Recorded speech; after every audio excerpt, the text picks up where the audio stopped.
تارة ويمشي خلف النبي تارة. فحين يسأله رسول الله صلى الله عليه وسلم عن ذلك يقول: يا رسول الله، إن مشيت خلفك خفت أن تؤتى من أمامك، وإن مشيت أمامك خشيت أن تؤتى من خلفك. أعلم أن الحديث رواه البيهقي وهو حديث مرسل، لكن له شواهد كثيرة يرتقي بها إلى درجة الحسن بإذن الله جل وعلا.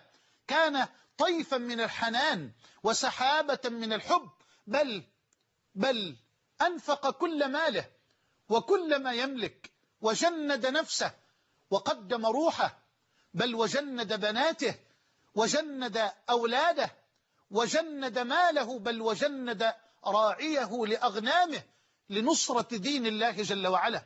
ولذلك أقول: لو حاكت بعض بيوتنا بيت أبي بكر الصديق لأتم الله لنا النصر ولأتم الله لنا العزة والتمكين. بيت الصديق الرجل فيه يعمل لدين الله، والبنات فيه يعملن لدين الله، والزوجة فيه تعمل لدين الله، والأولاد فيه يعملون لدين الله، حتى الراعي يعمل في بيت الصديق لدين الله جل وعلا. أسماء بنت تحمل الزاد والشراب في الليل وتعرض نفسها لخطر حقيقي وليس متوهمة ولا ظنية، لخطر المشركين الذين خرجوا يبحثون عن رسول الله في الجبال والكهوف بل وبين الصخور، بل ويقلبون حبات الرمال. تعرض نفسها للخطر، لكن فلتقدم نفسها لنصرة دين الله ولنصرة رسول الله صلى الله عليه وآله وسلم. وعبد الله بن أبي بكر يقضي الوقت بالنهار في مكة ليسمع الأخبار، وفي الليل ينقل كل هذا لرسول الله صلى الله عليه وسلم ليتخذ الخطة وفق دراسة ووفق واقع معلوم له. وعبد الله بن أريقط هنالك ينتظر، إن كان مشركا لكنه مؤتمن يعرف الضروب في الصحراء. وعامر بن أبي فهيرة الراعي عند أبي بكر رضي الله عنه يرعى بغنمه قريبا من رسول الله ليقدم اللبن وليقدم الشراب ولتمحو آثار أقدام الأغنام آثار أقدام النبي صلى الله عليه وسلم وصاحبه. الصديق رضي الله عنه يقول في رواية البراء بن عازب في الصحيحين، في صحيح البخاري ومسلم، يقول: في يوم الهجرة ارتحلنا من مكة فسرنا ليلتنا ويومنا حتى وصلنا في وقت الظهيرة، وقد قام قائم الظهيرة، يعني اشتد الحر في صحراء مقفرة تكاد أشعة الشمس التي انعكست على الرمال أن تخطف الأبصار. وكل من سافر إلى الحج والعمرة يعرف طبيعة الصحراء وطبيعة الحرارة في هذه الأجواء. يقول الصديق رضي الله عنه: وقام قائم الظهيرة لا يرى ظلا ولا يرى شيئا ليستظل به. قال: فرميت ببصري هل أرى ظلا؟ قال: فرأيت صخرة ورأيت لها بقية ظل.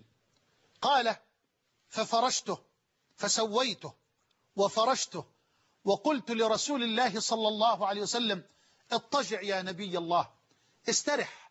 سبحان الله، جزاك الله خيرا يا أبا بكر، استرح أنت كذلك، فلقد قطعت هذه المسافة مع رسول الله وتعرضت لما تعرض له النبي من الخوف والأذى والقلق والاضطهاد، فاسترح أنت الآخر. لا يعرف الصديق طعم الراحة حتى يستريح حبيب قلبه صلى الله عليه وسلم، حتى يطمئن على حبيب قلبه المصطفى. استرح يا نبي الله.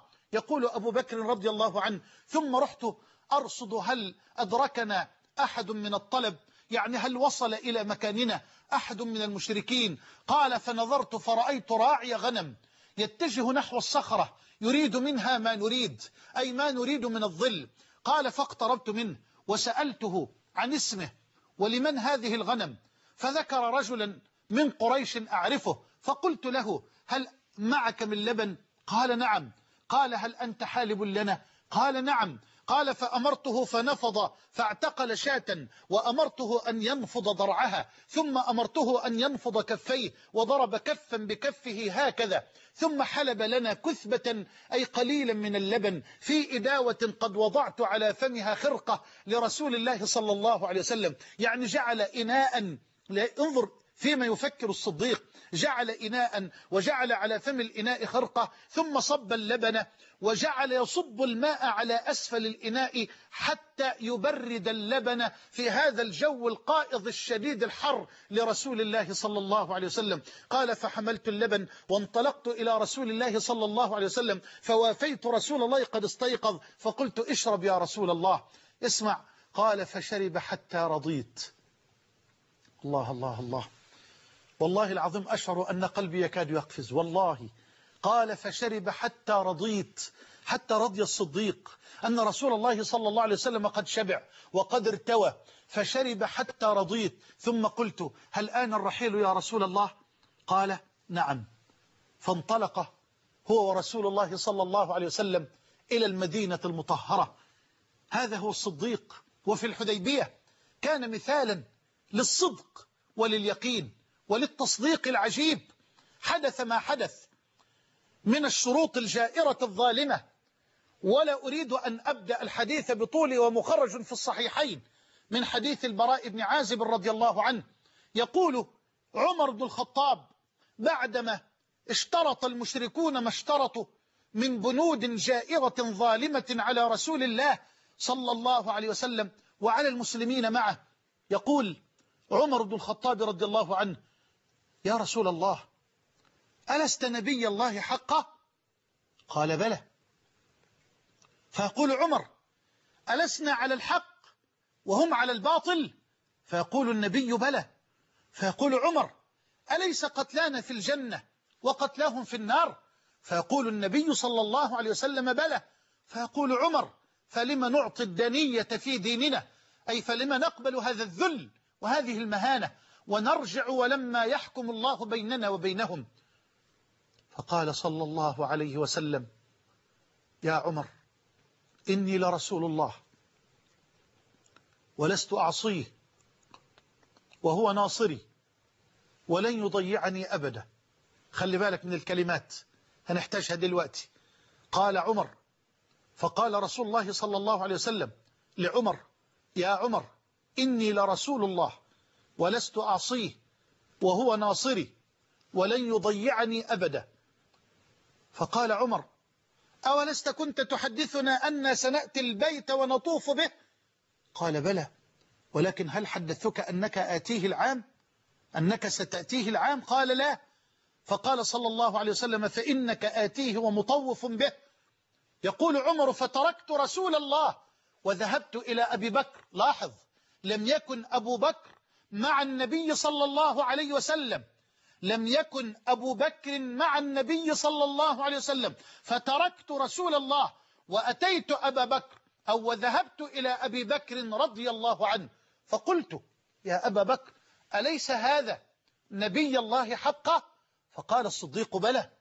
فقال عمر ألسنا على الحق وهم على الباطل؟ فقال الصديق بلى. فقال عمر أليس قتلانا في الجنة وقتلاهم في النار؟ فقال الصديق بلى. فقال عمر فلما نعطي الدنية في ديننا، لما نقبل هذا الذل والمهانة ونرجع ولما يحكم الله بيننا وبينهم؟ فقال الصديق اسمع انتبه، الصديق يردد نفس الكلمات التي قالها رسول الله صلى الله عليه وسلم، فيقول يا عمر إنه لرسول الله وليس يعصي ربه وهو ناصره ولن يضيعه أبدا. يا الله يا الله يا خالق الصديق سبحانك، يردد نفس الكلمات بحروفها. أنا أقسم بالله إن هذا الرجل كان قلبه يدق على دقات قلب المصطفى صلى الله عليه وسلم. نعم أمر عجب. يا عمر إنه لرسول الله وليس يعصي ربه وهو ناصره ولن يضيعه أبدا. فيقول عمر أوليس كان يحدثنا أن سنأتي البيت نطوف به؟ فيقول الصديق وهل أخبرك أنك ستأتيه العام؟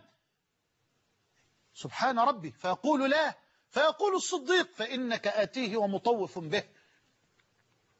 ثم يقول الصديق لعمر: أيها الرجل،